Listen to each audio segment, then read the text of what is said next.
di Jalan Pahlawan, Kecamatan Tengah Tani, Kabupaten Cirebon. Hari ini saya mencoba untuk mengungkap beberapa hal yang berkaitan dengan PPKS, penilaian kinerja kepala sekolah, yang tentunya merupakan sebuah program tahunan yang akan dilaksanakan oleh tim penilai, yang pada saat ini tim penilai itu adalah Waji Rufa dan Waji Asi.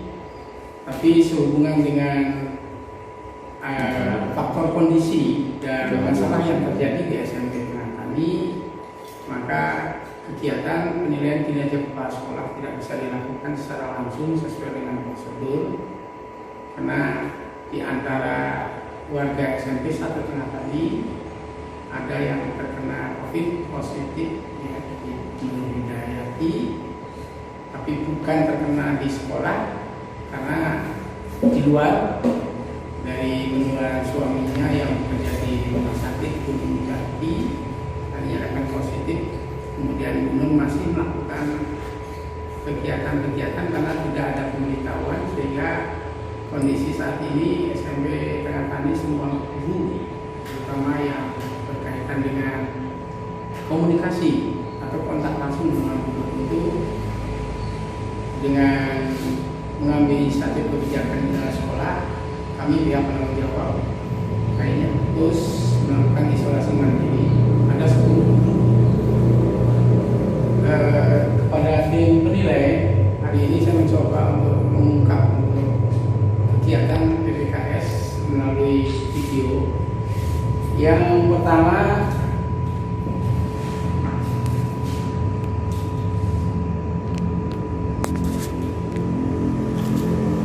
visi dan misi sekolah.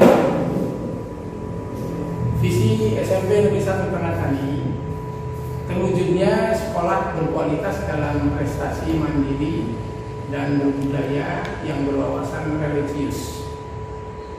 Barangkali tidak perlu saya jelaskan secara detail, ya. Ini misinya ada pun detailnya itu ada pada misi.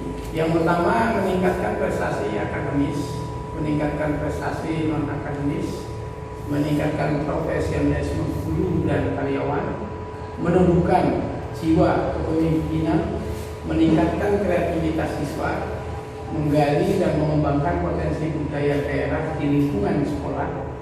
Yang ketujuh, mewujudkan sekolah yang kondusif, dan yang terakhir yang kedelapan, menciptakan lingkungan sekolah yang bernuansa religius. Sejak awal kedatangan kami di tahun 2016, kurang lebih bulan Februari, kami hadir di SMP Negeri 1 Tengah Tani untuk siap melakukan tugas sesuai dengan SK. Hal yang pertama dalam pikiran saya tentunya bagaimana untuk mewujudkan bahwa SMP Tengah Tani itu bisa menjadi sekolah yang teladan, menjadi sekolah yang berkualitas dan berprestasi.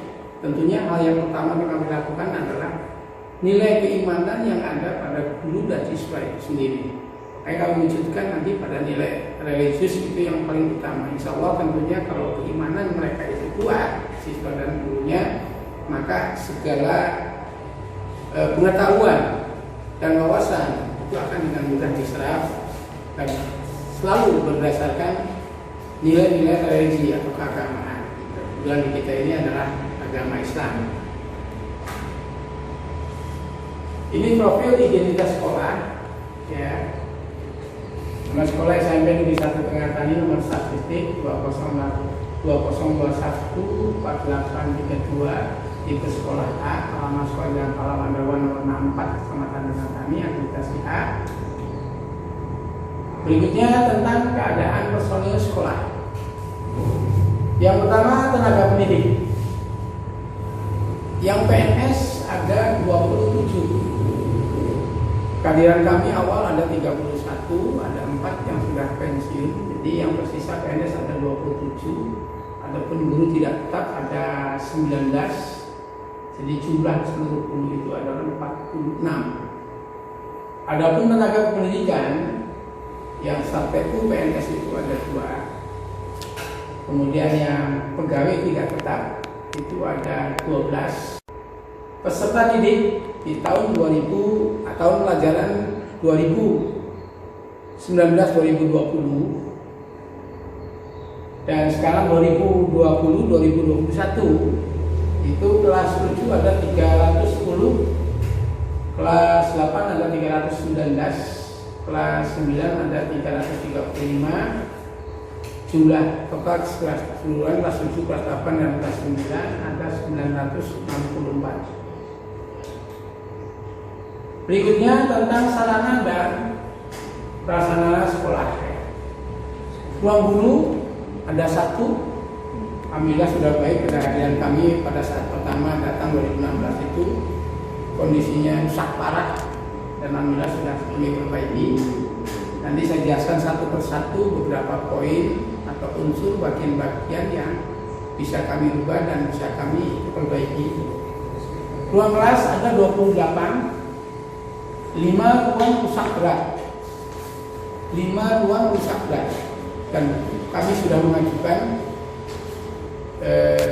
proposal untuk bantuan perbaikan baik dari program maupun PUPR, tapi sampai dengan saat ini masih belum ada jawaban diberi, artinya belum ada jawaban pasti. Sampai dengan tahun 2021 kami juga didata tidak menerima bantuan masih, sehingga kami akal-akali sendiri saja untuk ruang kelas itu, termasuk juga jumlah rombel yang akhirnya kami kurangi pada saat PPDB tahun 2020-2021. Lab IPA ada 2, cuma kondisinya agak rusak sedang. Lab bahasa 1 baik, ruang kepala sekolah 1 baik, baru kami rehab. Ruang PKS 1 baik, baru juga kami rehab. Ruang tata usaha 2 baik. Kemudian 8 standar, ada 8 standar tentunya kami perlu jelaskan di sini. Yang pertama standar kompetensi lulusan, barangkali tidak perlu saya jelaskan satu persatu, tapi di sini ada poin-poin yang terpenting saja berkaitan dengan masalah lomba. Yang pernah mendapat juara 1 SNIPA tingkat kabupaten atas nama Novi Prihadini, yang waktu itu kalau nggak salah kami juga mengikuti untuk berangkat ke Garut. Kemudian renang juara 1, juara 2, juara 3, pencaksilat juara 1 tingkat provinsi, pencaksilat juara 3 tingkat provinsi, pencaksilat juga sama juara 3 tingkat provinsi, kemudian juara pidatus wilayah 3 atas nama Novi Prihadini. Itu diantara beberapa prestasi-prestasi. Adapun rencana pencapaian di tahun 2000 ini masih kalkulasi 2019 ya Mas. Insya Allah ke depan tentunya kami akan mencoba untuk meningkatkan prestasi dari non akademik atau dari S-School, dari ekstrakurikuler. Berikutnya untuk standar isi.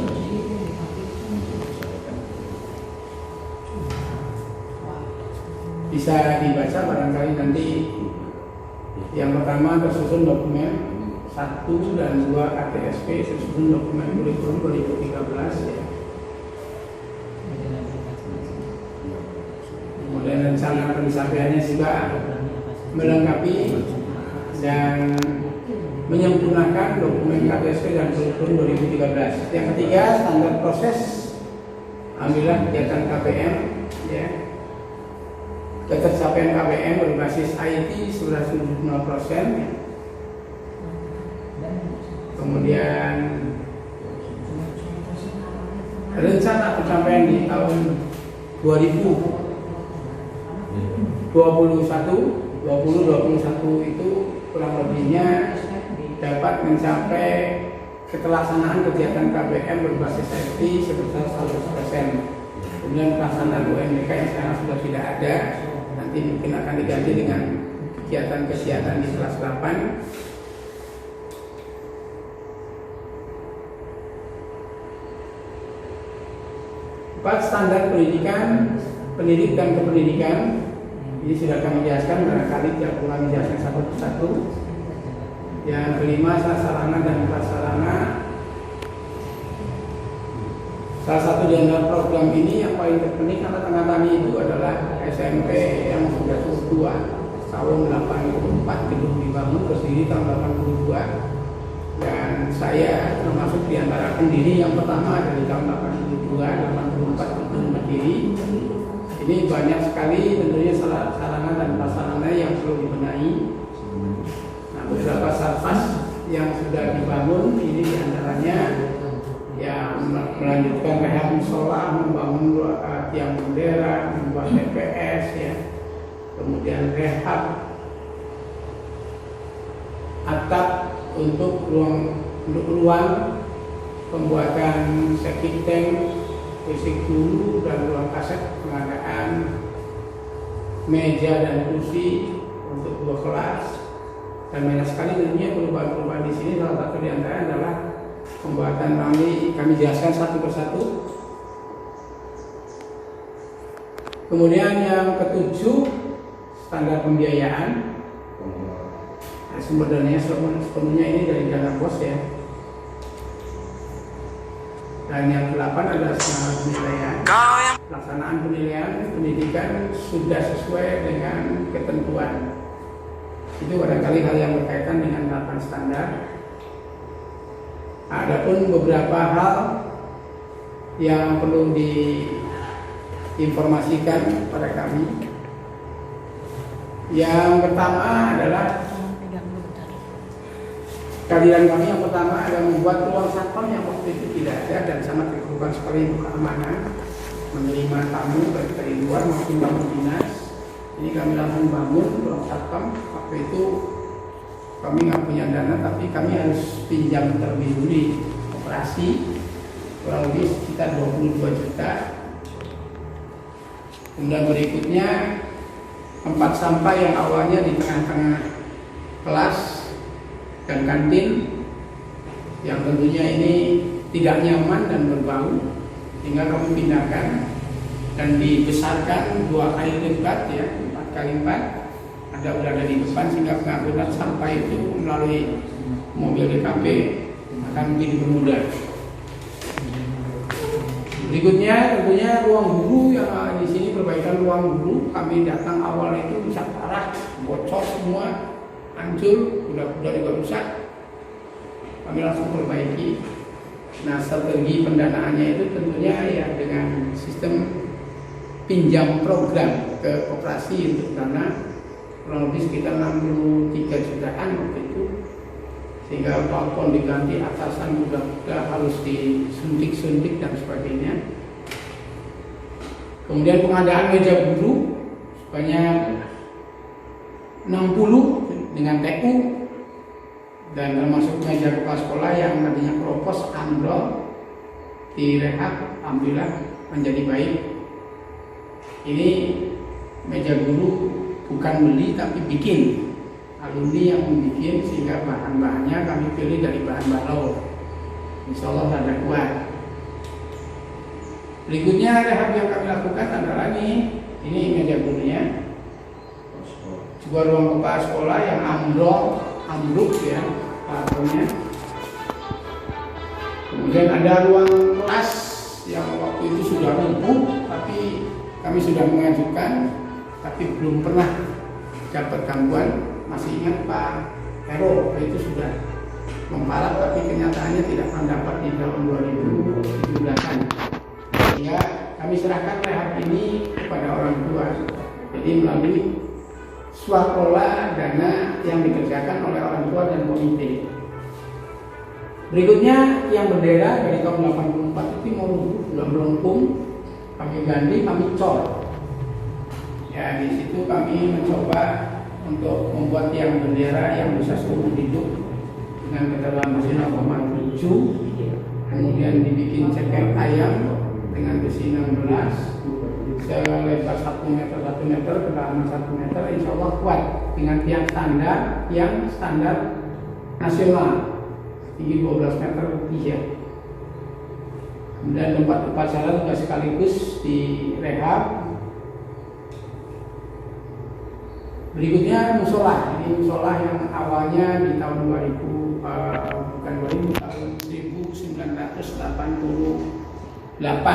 Kebetulan ketua panitianya saya adalah ketua panitia yang membangun ini. Nah, ternyata setelah 2016 kami datang masih tetap seperti itu. Oleh karena itu kami mencoba bukan lagi seperti membangun, tapi dari swadana. Yang paling pertama itu dari diri saya, keluarga, kemudian baru saya sebarkan kepada guru, khususnya yang mendapat sertifikasi, dengan menggunakan sistem pendanaan infak estimasi. Jadi 10 kali dipotong langsung melalui dana sertifikasi, tunda, kemudian dari gaji. Alhamdulillah waktu itu terkumpul 69 juta awal 10 bulan pertama, dan kami mencoba mencari dana talangan membongkar semua. Dan alhamdulillah sekarang sudah selesai menghabiskan dana kurang lebih 380 jutaan. Musola yang pertama tentunya yang menggunakan keramik, musola Kabupaten Cirebon yang pertama ini. Agak sombong uangnya dapat utang, tapi alhamdulillah terlunasi semua.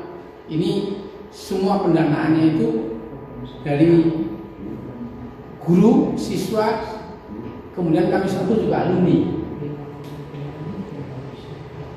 Nah, ini kondisi musola di dalam. Kami sedang mengecek sekarang pembuatan lakon. Nah, ini juga musola. Kemudian rehab koridor penghubung antara ruang kelas dengan ruang guru yang awalnya menggunakan kayu usuk, kayu bulat yang kumuh. Sekarang dia menggunakan baja ringan, kemudian di keramik bawahnya diberi senderan untuk tempat duduk. Nah, ini jadi agak sedikit nyaman. Kemudian yang dipaping itu dulunya kayak air kayak balong tangan dalam diuruk sehingga bisa diratakan, dipaping dan bagus. Jadi pengadaan kursi meja ya, sampai satu peralatannya hampir setiap tahun itu nggak kurang dari 5 kelas yang hancur. Saya nggak ngerti itu ya, karakter anak seperti itu di sini, karena banyak buat mainan, dorong-dorong, patah, hingga setiap tahun itu selalu saja minimal itu 5 kelas itu hancur. Jadi kami harus pengadaan untuk kursi meja itu harus selalu ada di program tahunannya. Kemudian pengadaan tempat duduk siswa di kelas yang awalnya tidak ada, sekarang saya adakan supaya anak istirahat itu bisa duduk dengan santai, tidak berlekor di bawah. Nah, ini pengadaan WC siswa dari sumbangan yayasan ya waktu itu. Alhamdulillah ini yang berada di sebelah musola ya, sebelah musola. Jadi pemanfaatannya bisa untuk ruang wudhu, untuk WC siswa putri. Karena di musola itu tempat air wudhu laki-laki dan perempuan terpisah. Kalau putri ada WC khusus juga, tempat wudhunya di sebelah selatan musola di sini. Nah, berikutnya ini WC umum yang awalnya kumuh, banyak disumbal, dan ini kami coba rehab WC-nya. WC siswa ada kalau nggak salah 6 ya, ada 6 WC ya.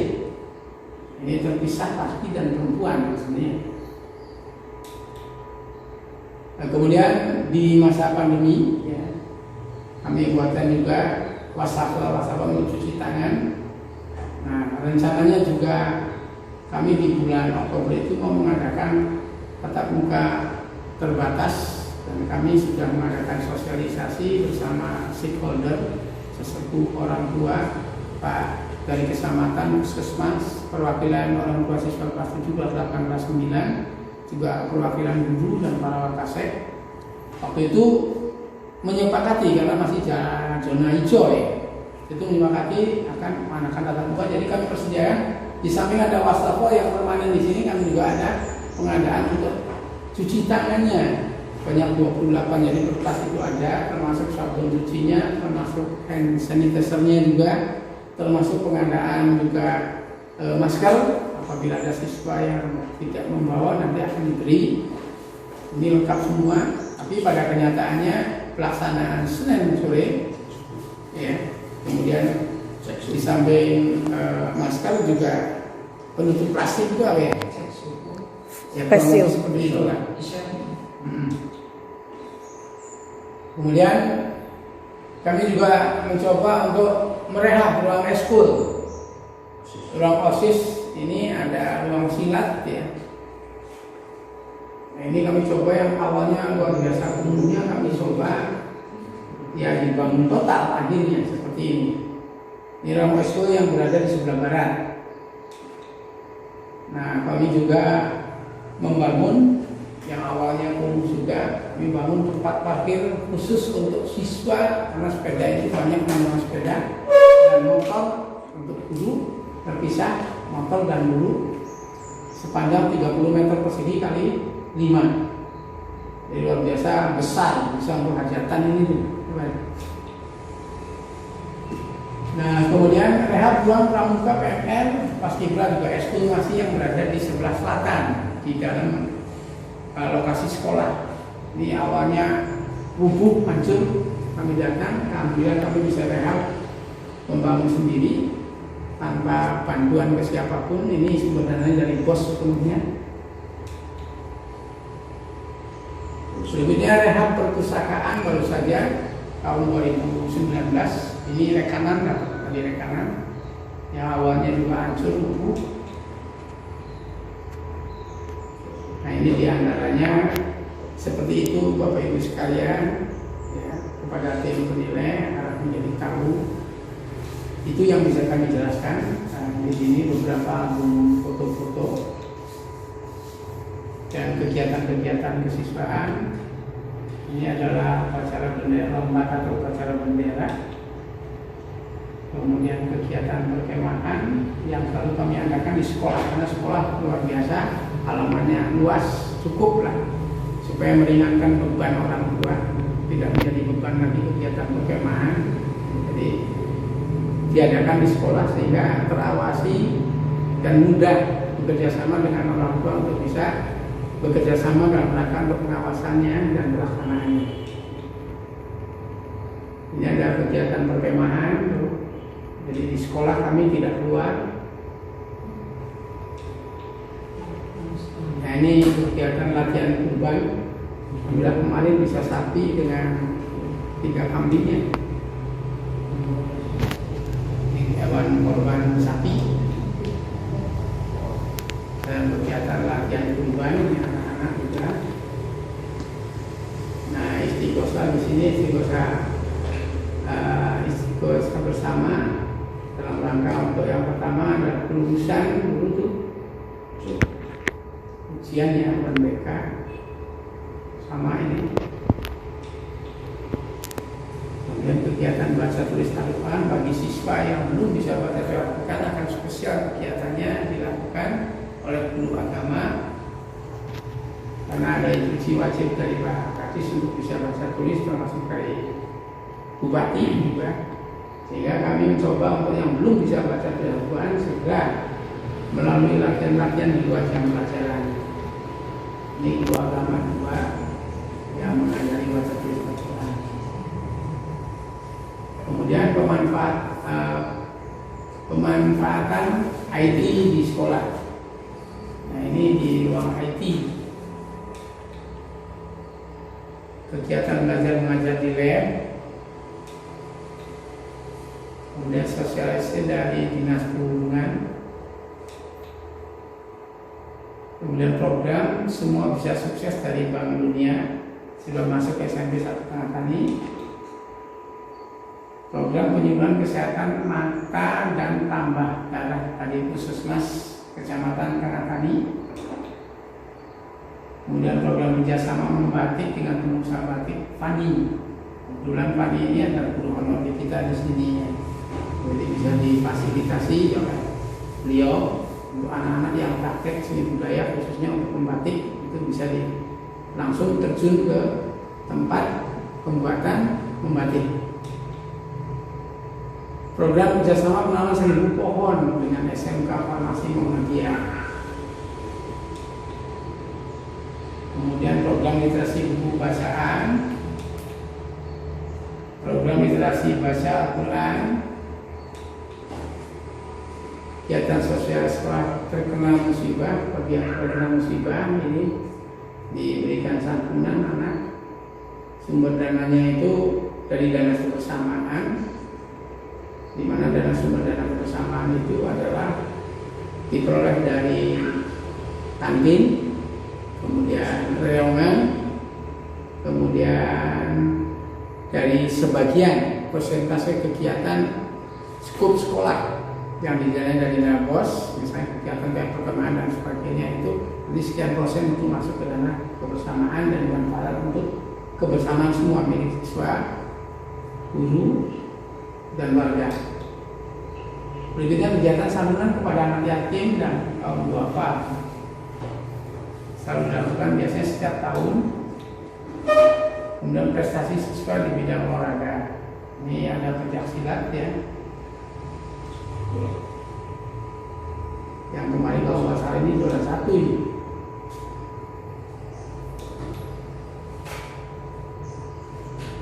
Kemudian pergelaran pameran seni siswa, ada seni musik, ada juga seni rupanya, ada seni tari topeng ya. Kemudian kunjungan siswa SD pada kegiatan pameran alat peraga dan karya siswa, karena kami mengundang kegiatan untuk pameran ini termasuk pekan kreativitas ya. Itulah yang bisa kami jelaskan presentasi untuk kegiatan PPKS. Kurang lebihnya mohon maaf. Billahi taufik wa hidayah. Wassalamualaikum warahmatullahi wabarakatuh.